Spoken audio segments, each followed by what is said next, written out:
siang teman-teman Otomotif TV, apa kabarnya? Semoga semua dalam kondisi sehat dan bahagia selalu saat nonton video ini ya, amin. Nah teman-teman, kalau teman-teman sedang mengidam sebuah Harley Davidson tapi dananya belum sampai, ini saat ini ada salah satu pilihan menarik, yaitu QJ Motor, tipenya adalah SRV 600V. Dari namanya aja udah ketahuan bahwa ini motornya 600cc, mesinnya V4, keren banget ya, jarang-jarang ada di kelasnya. Dan kalau melihat dari kapasitas mesinnya yang 600cc, ini berarti secara tidak langsung ketemu dengan Kawasaki Vulcan 650 ya.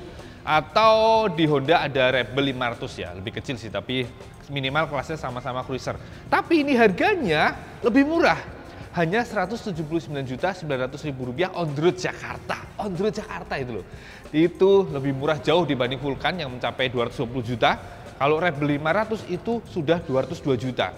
Dan harga segitu ini hanya lebih mahal 10 juta dari Kawasaki Eliminator 500 ya kan. Duh, harganya menarik banget ya. Dan kalau tadi ke Harley Davidson gitu kan pasti ya ini jauh lebih murah lah. Ini 200 juta aja nggak nyampe ya kan. Nah kayak gimana sih detail motornya dan gimana impresi mengendarinya? Nah kebetulan saya sudah nyoba, jadi tonton terus sampai akhir, jangan kemana-mana.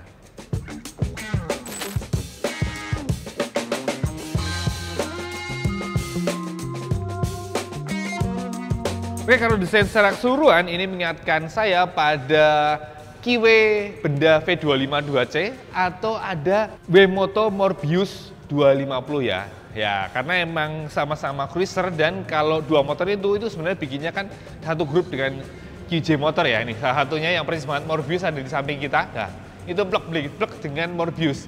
Namanya adalah QJ SRV juga sama ya. Cuma ini yang versi gedenya. Makanya khas banget sebuah cruiser ya, joknya rendah, wheelbase-nya kelihatan panjang, stangnya tinggi lebar. Jadi tampilannya benar-benar memang ala-ala Harley Davidson. Ayo sekarang kita detailin aja dari area depan. Oke, kita awali dari area roda depan ya. Bannya kelihatan gendut banget, ini kayak bobber sebenarnya ya. Dan ini ukurannya besar ya, 130/90 ring 16. Yang terpasang di velg yang desainnya cakep ya, kayak kipas gitu. Palang-palang nih bercabang dan ini bannya dari CST. Kemudian untuk suspensinya, keker banget ya, upside down, gede, ini kayaknya 41 atau 43 mili asnya. Dan ini warnanya hitam, kemudian terdapat juga rem depan yang mana pakai cakram 300 mili, dikawal kaliper 4 piston per sisi, dan ini pakai QJ Motor labelnya, brandnya sendiri, dan ini sudah radial dan pastinya sudah ada ABS-nya. Terus kalau spatbornya unik ya, nih terpasang dudukannya di bagian bawah sini, ini kesannya keker, ya kelihatan cakep lah. Dan ini banyak plastik ternyata yang sebelah sini, kalau yang sini logam, kayak aluminium cetak gitu ya. Oke, sekarang kita lihat ke atasnya sedikit, kita lihat lampu utama yang desainnya cakep ya. Yang modelnya lonjong dan pesek gitu ya, nempel banget ke area suspensinya, jadi kelihatannya itu padat gitu, rapet. Dan ini pastinya sudah kayak LED proyektor, ini cakep ya. Ini ada 3 titik di sisi bawah dan atasnya kayak bergaris gitu. Nah nyala gimana? Sayang yang unit ini tidak nyala. Jadi kita lihat ke unit yang kita tes. Nah ketika dinyalakan kontaknya, maka ada 2 DRL di bawah, 2 titik. Lalu kalau mesin dinyalain, maka lampu dekatnya akan menyala. Yang atas nih, yang ada 6 blok ya. Tuh, kristal blok ngingetin ke SUV baru nih. Terus sementara untuk lampu jauhnya itu yang bagian bawah nih, yang ada 3 titik besar. Tuh, cakep ya sorot lampunya ya. Terus untuk lampu sennya, nih, dia sorotnya begini. Dia ada 6 titik LED pastinya. Oke, lanjut lagi. Terus di bawah lampu utama sudah ada dudukan plat nomor depan yang ini secara finishing bagus, rapi. Dan ini sampai ada peredam pakai karetnya, biar geter-geter gitu ya. Oke, kita lanjut ke atas ya. Ada kunci kotak di sini, yang mana masih mekanis. Dan ini anak kuncinya bisa dilipat rapi kayak gini. Ini mirip banget dengan Kiwe gitu, yang beda V252C. Tapi di sini ada labelnya QJ Motor. Dan ini lihat stangnya, dia pakai riser yang memanjang ke belakang. Biar stangnya tentu saja tidak jauh ya saat diraih ya. Dan stangnya sendiri model fat bar, kelihatan good banget. Dan di sini ada angka-angkanya. Jadi kita bisa mengatur mau seberapa miring ya. Jadi ada patokannya jelas. Terus kalau dilihat di sini finishingnya termasuk bagus ya, rapi tuh. Terus di area stang kanan kita lihat adalah bagian hand gripnya. Desain guritan-guritannya bagus ya. Ada titik-titik yang tajamnya biar nggak licin, tapi juga ada yang bergaris-garisnya. Lalu di ujung ada spion model bar N. Ini bisa diatur mau tinggi rendah gitu, jadi pandangan ke belakang bisa jelas. Lalu untuk handle remnya ini ala-ala Harley Davidson ya, modelnya tebel gitu, berlapis chrome dan dipegang cukup ergonomis ya, cukup nyaman. Dan ini master remnya, ini juga finishingnya cukup rapi, bagus, hitam gitu dan kesannya menyatu dengan stangnya. Kemudian untuk panel saklarnya, ini simple aja ya, hanya 3 biji. Jadi ini untuk engine cut off dan starter, ini untuk ngatur TCS-nya mau dimatiin atau aktif, terus ini ada tombol select dan enter jadi satu. Jadi ini untuk mengatur menu yang ada di speedometernya. Kita lihat dulu ke sisi kiri. Pastinya ini juga ada handle coupling, desainnya sama persis dengan rem, tidak ada setelannya juga. Lalu tombolnya juga sama, hanya ada 3 biji. Yang sisi sini untuk hazard dan klakson. Ini terus terang untuk klaksonnya agak butuh adaptasi ya, karena posisinya beda di sisi atas. Lalu untuk lampu jauh dekat dan pass beam. Dan ini lampu sen. Nah, sennya ini kayak Harley Davidson juga teman-teman. Jadi untuk menyalakan ditekan, untuk mematikan tekan lagi. Demikian juga untuk yang kanan, sama. Terus ini dia speedometernya. Nah, speedonya mengingatkan kita juga pada kayak KIWE Benda V252C, bulat gitu, dan layarnya dong udah TFT digital. Nah, infonya ternyata cukup banyak ya. Di tengah sini ada speedometernya, atasnya ada riding mode-nya, lalu jam, lalu ada tachometer dengan angka sampai 12.000 rpm, tapi redline di 10.000 rpm. Di sini ada fuel meter, di atasnya ada suhu mesinnya, gear position di sini, lalu ini ada odometer trip A dan trip B. Kemudian di bawahnya ini ada yang keren nih, ada info tekanan angin ban dan suhunya nih. Yang depan 37 derajat, 32,2 PSI, yang belakang 39 derajat, 33,3 PSI saat ini. Lalu ada info lampu traction control, ABS, kemudian lampu nyala, tekanan oli, cek engine. Kemudian kalau masuk ke dalamnya, ini menunya banyak ya. Tuh, bisa macam-macam, jam, kecerahan, unit, language, information, terus mobile Bluetooth, jadi bisa terhubung dengan smartphone. Nah, ini TPMS-nya, ada traction control, ride mode. Jadi ride mode-nya itu ada dua teman-teman, yaitu ada standar dan power. Nah, kalau pakai standar, ini biasa aja, kalem. Tapi kalau pakai power, pastinya lebih bertenaga gitu. Oke, di belakangnya pasti kita temukan adalah tangki yang mana desainnya cukup besar ya, memanjang ke belakang dan miring gitu. Lalu ini banyak besi, logam gitu ya, dan sampingnya ada ornamen yang kayak plastik, ada logo KJ Motor di sini.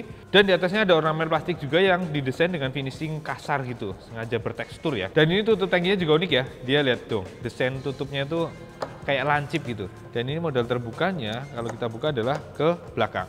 Nah, gini. Dan ini kapasitasnya lumayan besar ya, 16,5 liter. Oke, kita lihat ke belakangnya, lanjut. Ini ada jok yang mana dia modelnya berudak dan lebih mengutamakan untuk pengendaranya ya, karena lebar dan ini bertekstur. Di pinggir sini yang model kulitnya agak kasar gitu, sementara yang tengah yang lebih lembut dan kelihatan berkelas gitu. Dan uniknya adalah dikasih gini nih, motif-motif gitu. Tuh. Jadi kesannya kalau kayak kita lagi kentut, jadi buat akses keluar ya. Canda. Terus untuk yang buat yang dibonceng ini kecil aja. Tuh.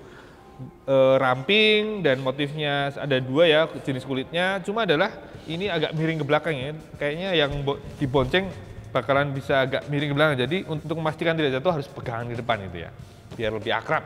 Dan ini ada bodinya tipis, di sini ada tulisannya SRV 600V, lalu ada bodi samping, ini kayaknya tutup aki gitu ya, ini juga ada logonya V600 gitu ya.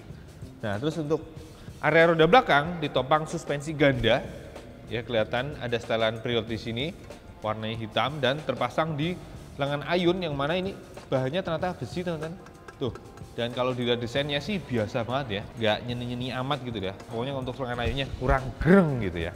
Terus bodi belakang tadi kelihatan buntung saja dan untuk lampu-lampu terpasang di bagian hager, yang mana ini ditopang di sisi kanan saja untuk spatbor sekalian di sini. Dan ada lampu sen, lampu rem yang menjadi satu. Dan di tengah-tengahnya adalah mata kucing. Nah, ini nyalanya teman-teman untuk lampu belakangnya. Jadi ada yang buat lampu posisinya dan sennya di pojoknya. Cakep ya. Untuk pelek belakangnya, ini desainnya pastinya juga kayak depan ya, model kayak baling-baling gitu, kayak kipas. Dan ini untuk ban belakang ukurannya adalah 180/65, ringnya 16. Jadi depan belakang sama dan kesannya gedut, bober banget gitu ya. Untuk remnya cakram dikawal kaliper 1 piston dan pastinya ada ABS. Nah, yang juga menarik perhatian itu saja adalah mesinnya. Karena dari belakang aja udah kelihatan nih, knalpotnya ada 4 biji. Jadi dari masing-masing silinder itu keluar masing-masing ya. Jadi konfigurasinya pembuangannya adalah 4-4 gitu. Nah, oke, sekarang kita lihat mesinnya. Tuh, bongkahan mesinnya kelihatan besar, padat, benar-benar memenuhi area tengah motor. Dan ini membuat dimensinya kelihatan panjang juga. Tuh, konfigurasinya V4, 2 di depan, 2 di belakang, dan miringnya kayaknya ini 90 derajat ya. Dan ini konstruksinya DWC, masing-masing 4 katup ya, jadi ada 16 katup totalnya. Untuk kapasitas mesinnya murni adalah 561 cc dan tenaga maksimalnya sekitar 67 horsepower dengan torsi 53 Nm. Tersalur roda belakang lewat transmisi manual 6 percepatan. Dan untuk pendinginan sudah pakai radiator yang di sini di depan sini ini dikasih cover. Jadi kelihatan rapi, kelihatan cakep gitu ya. Tuh, ada pelindungnya biar tidak kena lontaran-lontaran batu gitu ya. Ada pelindungnya biar aman tuh. Dan di baliknya ada extra fan tentu saja. Dan extra fan-nya ada 2 buah, ada yang di atas dan di bawah untuk memastikan suhu mesin selalu terjaga ya, selalu optimal. Dan kalau kita perhatikan detailnya, tuh knalpotnya dari masing-masing silinder keluar satu-satu dan ada O2 sensornya pastinya di lehernya. Cuma kalau kita lihat secara detail, itu kabel-kabelnya itu kesannya kayak kurang rapi gitu ya. Kayak berseliweran kesana kemari gitu, banyak gitu ya. Nih ada kabel coil di sini. Terus kabel yang dari blok mesin di sini, lalu di bagian sini nih selang-selang rem dari master rem belakang, tuh kayak kabel itu banyak berseliweran gitu loh. Mungkin ya karena konstruksi mesinnya ya gede gitu jadi agak susah. Terus di bawah sini ada tabung kanister ya buat menampung uap-uap bensin gitu atau uap oli. Terus kalau dilihat di bawah ini yang nonjol ke bawah nih ada oil pan-nya ya, ternyata paling rendahnya di sini gitu. Terus di sisi tengah kita lihat adalah ada cover, di baliknya itu saja ada throttle body yang buat menyuplai mesin V4-nya tadi. Terus di bagian RS itu juga bisa kita lihat adalah pijakan kaki ya. Dia modelnya forward control ya atau cukup ke depan, jadi kaki bisa agak sonjoran gitu. Dan ini bahannya aluminium dan bisa dilipat. Tuas rem, tuas steering, desainnya sama persis, jadi kelihatan simetris. Dan posisi berkendaranya ini pastinya khas motor cruiser ya. Ini tinggi joknya hanya 720 mm, jadi kerasa ceper banget.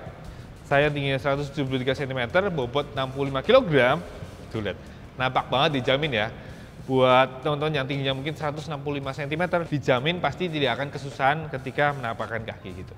Terus posisi duduknya, nih tuh bener-bener ala Harley Davidson. Pijakan kaki tadi di depan, jadi posisi gini santai. Terus setangnya emang saat diraih berasa jauh ya, karena emang duduknya agak mundur gitu. Nih, tangannya lempeng gini.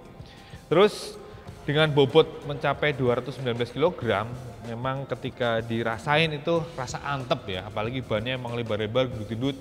Jadi ya kerasa agak-agak berat, tapi bikin lebih pede juga sih, selain memang harus adaptasi dulu sih. Dan PR kedua adalah sudut belok stangnya ini nggak terlalu gede ya, ditambah wheelbase yang hampir 1,6 meter, ini membuat motor kalau lagi putar balik itu kaget. Jadi kalau mau putar balik itu rasanya kayak ya lebar banget itu lah radius putarnya gitu. Terus untuk handling ya walaupun bobotnya berat tapi ya sebenarnya masih cukup lincah sih rasanya. Di goyang-goyang itu motornya itu karakternya stabil anteng karena karakter suspensi redamannya juga terbilang menurut saya menunjang untuk stabilan ya. Preloadnya, ribbon, kompresinya itu tergolong pas ya tadi di unit yang dites. Dan untuk info tambahan aja, tadi saya belum cerita, untuk suspensi depannya itu ada setelannya ribbon di sisi kanan dan kompresen di sisi kiri. Ini bisa diputar-putar pakai obeng minus dengan semudah itu. Sementara untuk suspensi belakang, ini redamannya juga menurut saya sedengan ya, pas ya. Bukan yang empuk banget, bukan yang terlalu keras. Jadi nyaman, ayunannya tuh bikin bles-bles gitu, enak. Terus mesin, oke. Karakter mesinnya ini walaupun mesinnya overbore, tapi karena V4 ini ternyata didesain punya tenaga dan torsi yang sangat kuat dari putaran bawah. Jadi kalau kita ngegas mendadak tuh langsung langsung responsif, langsung ngacir. Walaupun di atasnya itu naiknya kerasa ya datar aja, tapi di tarikan awal itu enak banget. Dan yang lebih enak lagi adalah suaranya. Suara knalpot standarnya aja udah ngeblar.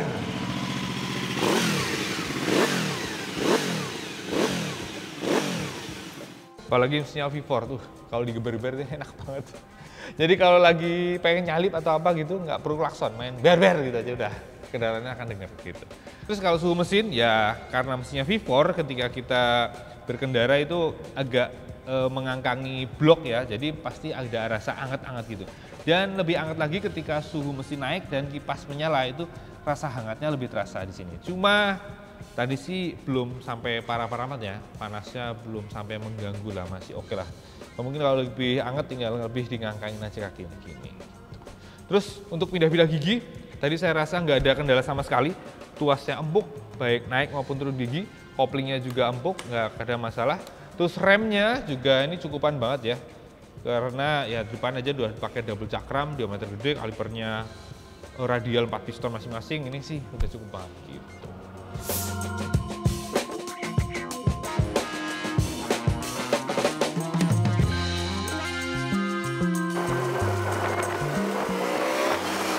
Jadi itu teman-teman review singkat kali ini tentang QG motor, yaitu SR-V 600V menurut saya dengan harga yang hanya 180 juta kembali 100.000 itu ya untuk dapat motor dengan mesin V4 dengan suara yang ngeblar, tampilan yang cukup keren, finishing build quality-nya juga cukup bagus. Menurut saya ini satu pilihan menarik di kelasnya ya.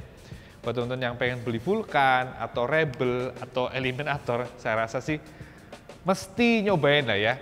Nyoba juga QG SR-V 600V ini. Dan kalau teman-teman pengen nyoba, ini bisa disambangi, dealernya ada di kawasan Kebonjeruk ya, dekat pertigaan relasi. Di situ ada dealernya gede.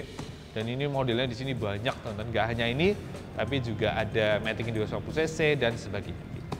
Oke, itu aja teman-teman video kali ini. Terima kasih buat yang sudah menonton dari awal sampai akhir. Jangan lupa like, subscribe, komen, share, nyalakan juga tombol loncengnya. Dan jangan lupa follow juga kami Otomotif_TV. Kalau IG saya _otomotif. Kalau IG-nya Rian apa Yan? Nah, Rianto Prasetyo tuh, follow juga tuh, videographer. Nah, oke, sampai jumpa di video berikutnya. Jangan lupa pakai helm kering motor. Oh, harus dong, jangan dong, nggak boleh lawan arah.